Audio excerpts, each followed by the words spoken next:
comedy. You're right. That's true. So what I do therefore for every thing I write, I go to I have some 20,000 bouncing boards. Yeah. One of What's a bouncing board? That's a bouncing Oh, Praveen Kumar. Praveen, come in the frame real quick. Just say hello. Kindly show your Ladies and bouncing gentlemen. board face and go. Yeah. Please come into the shot. This is Don't sit on this the camera. podcast is so big. No. You have to look in there. Come behind him so the frame can catch you. Yeah. So By the way, folks, our podcast is so big, even our cameramen go viral. Yeah. So just FYI. Yeah. Okay. So that's a bouncing board. Yeah. That's a bouncing board. Yeah. So, No, I'll tell you why. Like any material I write, yeah. Okay, Praveen, you can have a seat. Yeah. So. like any material, right? Like you just said, no, if something is too hacky, you're like, I need to take it a deeper approach. So I have the other issues. Sometimes I write so many of these personal, anecdotal, very personalized view. And I realize I have to make it more hacky to make it accessible. Of course. Right? Yeah. So Guys, don't you hate it when you're in the middle of 10 hot women and it's this is not relatable? Or don't you hate it when you're only getting 4,000 seats sold, not 5,000, right? When I need the hacky stuff, I go to Praveen. So This is Bangalore. He's a hacker. Yeah. Today I was on it. There's so many jokes that when I wrote first draft is not at all nice. I go to Praveen, I go to all these guys. I get the different facets from all their strengths. Like from a hacky, friend of mine, I did get the hacky stuff. Then there is some friend who's so into what is woke and stand up today. He'll be like, hey, this is not woke enough. I'll get all the woke stuff from that friend.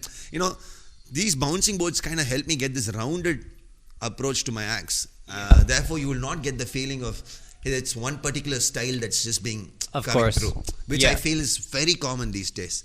So I have no shame in being able to go and sit with different people because all these people are people I like. I like their work. I like some components of their work which I feel can influence me in a positive way. So when I collaborate with them, this is how I do. So it's painful. Like you should need to have social enterprising energy to be able to sit with everyone because most comics are like, hey, I'm secure with my material. I don't need. It's fine. Bro, I'm not at all secure. My insecurity is my biggest security. I'm happy to share that with you, and it's helped. It's really helped me develop a style that has a bit of everything. So I feel excited about every joke. Like when I get to the hacky part, I'm not feeling down. I know that there are good stuff around that as well, and there are people who like this as well. Yeah, I'm not just going to focus the entire thing around that. That's the difference. Yeah, it's like when comedy first started in India. I remember Praveen and I we'd always complain about the scene in Bombay because none of us spoke Hindi also, and none of us really did Bollywood, right?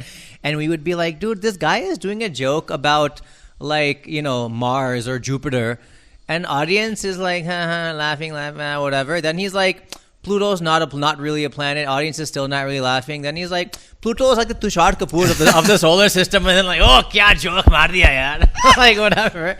And so Praveen and I would sit there like, okay, fair enough. Sell your joke, but is that a joke about the solar system or is it just a joke about Tushar Kapoor as a bad actor? You know what I mean? And so, but I think to your point, it's a mixture of getting everybody to relate, but obviously the joke is still about what it's about. You just find the common hooks to bring it to life. And I need that because today I think in the position that I am in my career with the market that I'm playing in, I've realized that I attract such a wide range of crowds to my show. I'm seeing grandfathers and grandmothers and also teenagers who are not supposed to watch Netflix and Amazon, but get a ticket and come to my show. Sure. And and they know way more than me. It's not like I'm not patronizing them, but at the same time there is this range that I'm seeing. So I would rather therefore I think this rounded approach helps me cater to all of them. Got it. And at the same time not lose my personality because I'm still going to say what I want to say, but I feel that's what I end up meeting all of my audience who come to the show for that reason. It gives me an understanding of who are these people, why do they come, why do they like what we do. So just to that, otherwise it's very, if I don't like sitting in one vacuum and just creating content and just putting it out there and hey, you laugh, you don't laugh, I don't care, I'm who I am. I know some brands work that way.